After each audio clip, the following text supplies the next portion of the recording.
మీ మోకాల నొప్పులకు ఎటువంటి సర్జరీ లేకుండా ఎపియాన్ పెయిన్ క్లినిక్ అందిస్తున్న అత్యాధునిక చికిత్స.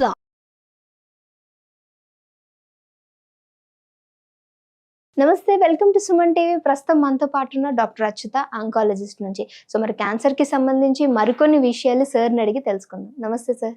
నమస్తే సార్, ఇప్పుడు అన్ని విషయాల గురించి మాట్లాడుకుంటాం. క్యాన్సర్ ఎందుకు వస్తుంది, ఏంటి, అన్ని విషయాల గురించి టాపిక్ డిస్కషన్ చేస్తాం. బట్ ఏంటంటే మనం ఇంట్లో వంట, బయట ఫుడ్ తింటే క్యాన్సర్ వచ్చుద్ది, సో అందులో సమ్ కెమికల్స్ అవన్నీ ఉంటాయని చెప్తాం. బట్ ఇంట్లో వండుకునే వంటల్లో కూడా కొన్ని వండుకోవటం వల్ల క్యాన్సర్ వచ్చే అవకాశం ఉంది అని అంటున్నారు. సో దీన్ని మీరు ఏమంటారు సార్ దీని గురించి? అంటే యూజువల్గా కొన్ని డీప్ ఫ్రైస్ అంటారండి. అంటే నూనెను మాటికి అదే వాడడం ఒకటి, దాని తర్వాత డీప్ ఫ్రైస్ వాడడం ఒకటి, ఇంకొకటి మనం నార్త్ ఇండియన్ బెల్ట్కి వెళ్తే అక్కడ దీపం నూనె ఉంటుంది కదండి, అట్లాంటివి ఎక్కువ ఫుడ్ కోసం వాడుతూ ఉంటారు. సో అట్లాంటప్పుడు గాల్ బ్లాడర్ క్యాన్సర్స్ రావడము, లివర్ క్యాన్సర్ రావడము ఇట్లాంటివి జరుగుతూ ఉంటాయి. ఎక్కువ మనం రోస్ట్ చేస్తే, అంటే ఒకవేళ మనం మాడిపోయిన లాంటివి ఎక్కువ తింటూ ఉంటే దాంట్లో అసోసియేషన్, అంటే ఖచ్చితంగా వస్తుందని కాదు, కాకపోతే ఒక చూసిన అసోసియేషన్ ఏంటంటే పేగులకి క్యాన్సర్ రావడము ఇట్లాంటివి కూడా వచ్చే అవకాశం కొంచెం ఎక్కువ అండి. సో ఇంట్లో ఒకవేళ మనం ప్రిజర్వేటివ్స్ ఎక్కువ ఉండే ఫుడ్ తీసుకున్నా కూడా దాంతో కూడా మనకి క్యాన్సర్స్ వచ్చే అవకాశం ఉంటుంది. సో ఎప్పుడు కానీ ఫ్రెష్ ఫుడ్, దాని తర్వాత వీలైతే బాయిల్డ్ ఫుడ్ తీసుకోవడం మంచిది. అంటే పులుసు లాగా అంటారా సార్? అవునండి, సాంబార్ లాంటిది మనకి యాక్చువల్గా మంచిది, ఎందుకంటే అది ఉడికిస్తుంటాం, దాంట్లో ఎక్కువ మనం ఆయిల్ కానీ అట్లాంటివి కొంచెం తక్కువ వాడుతుంటాం. సో ఫ్రైస్ కాకుండా ఇట్లాంటివి తినడం ఒకటి మంచిది. ఇంకొకటి చాలామంది చిన్నపిల్లల్లో ఈ టైంలో ఫ్రెంచ్ ఫ్రైస్ ఇవ్వడము, దాని తర్వాత చిప్స్ ఇవ్వడము, ఇవన్నీ చేస్తున్నాం.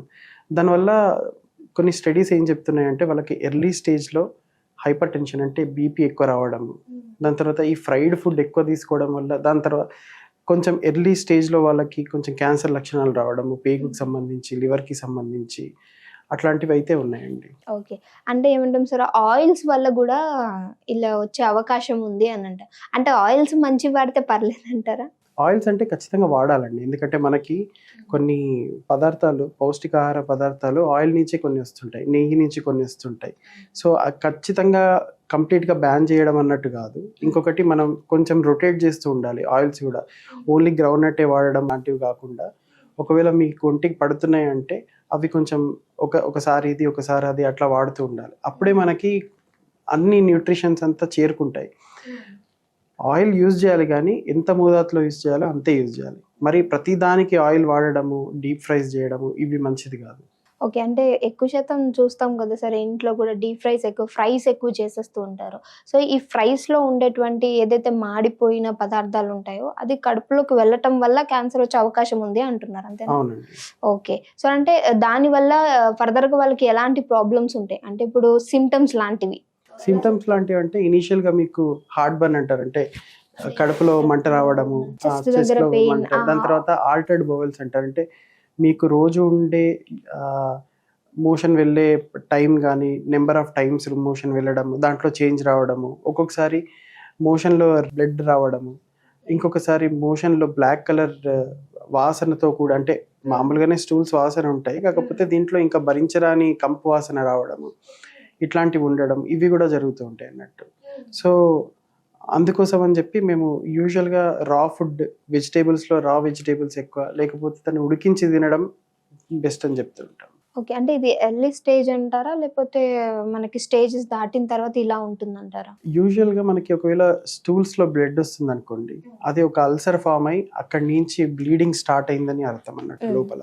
దాంతో పాటు ఒకవేళ మనకి దాని బ్లడ్తో పాటు మోషన్ రాకుండా ఉండడము, లేకపోతే కడుపు ఉబ్బిపోవడము, ఇట్లాంటివి జరుగుతుంటాయి. అంటే అబ్స్ట్రక్షన్ కూడా స్టార్ట్ అయిపోయిందని. మామూలుగా పేగులోంచి మనకి ఫుడ్ ఎప్పటికప్పుడు మూవ్ అవుతూ ఉంటుంది, అది మూవ్ కానంత మాస్ ఫామ్ అయిపోయింది లోపల, అంటే యూజువల్గా కొంచెం అడ్వాన్స్ స్టేజ్కి వచ్చినట్టు. సో ఇలాంటి వాళ్ళకి మరి ఏం ట్రీట్మెంట్ ఉంటుంది సార్? అంటే అందరు అనుకుంటారు ఏం కాదులే, ఇంట్లోనే వండుకునేది కదా తినేస్తున్నాము, బయట ఫుడ్ కదా తినొద్దు అన్నారు అనుకుంటారు. సో ఇలాంటి వాళ్ళు తీసుకోవాల్సిన జాగ్రత్తలు, వాళ్ళు ఒకవేళ ఇలా కనుక క్యాన్సర్ వచ్చే అవకాశాలు ఉంటే వాళ్ళు ఎలాంటి ప్రాబ్లమ్స్ ఫేస్ చేస్తారు? జనరల్గా మనకి పేగుకి సంబంధించిన క్యాన్సర్స్ అయితే ఇది ఫ్యామిలీస్లో కూడా రన్ అవుతూ ఉంటాయండి. చిన్న చిన్న పాలిప్స్ లాంటివి ఫామ్ అవుతూ ఉంటాయి. కొలనోస్కోపీ లేకపోతే అప్పర్ జిఐ ఎండోస్కోపీ అంటారు. ఇవి చేసి వాళ్ళు దాంట్లో ఎటువంటి అల్సర్స్ ఉన్నాయో చూస్తారు. అవసరమైతే అక్కడి నుంచి ఒక బయాప్సీ ఇవ్వడము ఇట్లాంటివి కూడా చేస్తారు.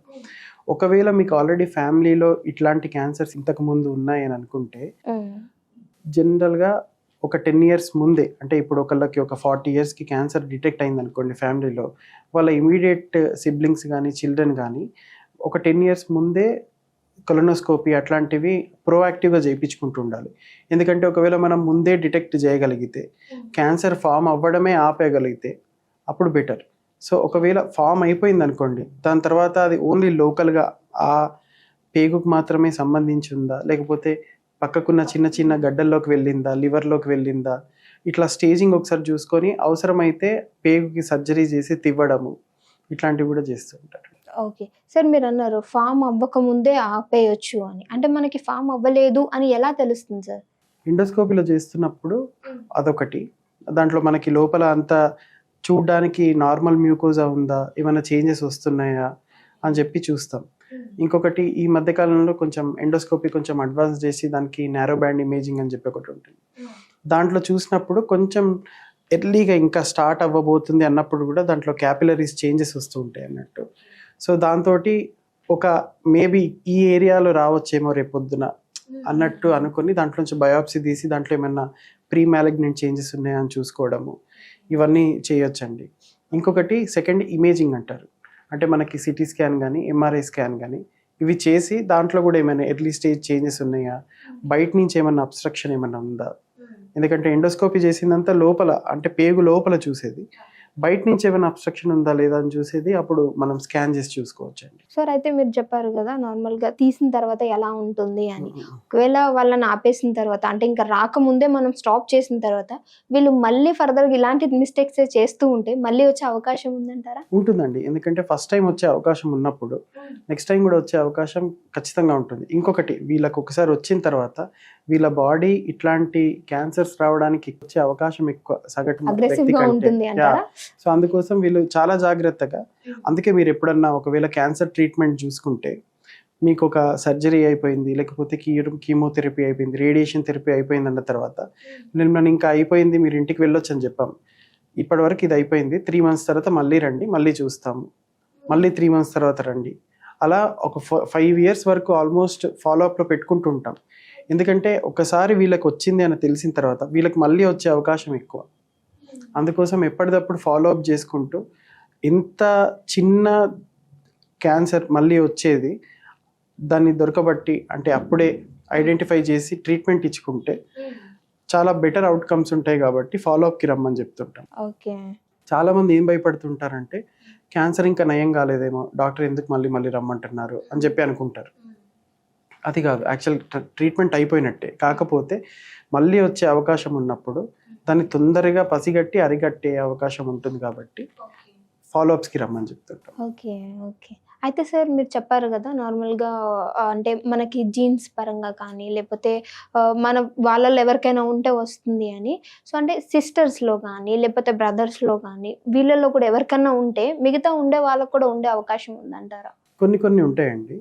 సో ఫెమిలియల్గా అంటే పేరెంట్స్ నుంచి చిల్డ్రన్కి వచ్చే క్యాన్సర్స్ కానీ అట్లాంటివి ఉన్నప్పుడు ఖచ్చితంగా ఒకళ్ళకు ఉన్నప్పుడు వాళ్ళకి ఇమీడియట్గా, అంటే ఇప్పుడు ఒక ఫాదర్కి ఉంటే సన్కి, వాళ్ళ బ్రదర్కి, వీళ్ళందరూ ఫస్ట్ డిగ్రీ రిలేటివ్స్ అంటారు అన్నట్టు.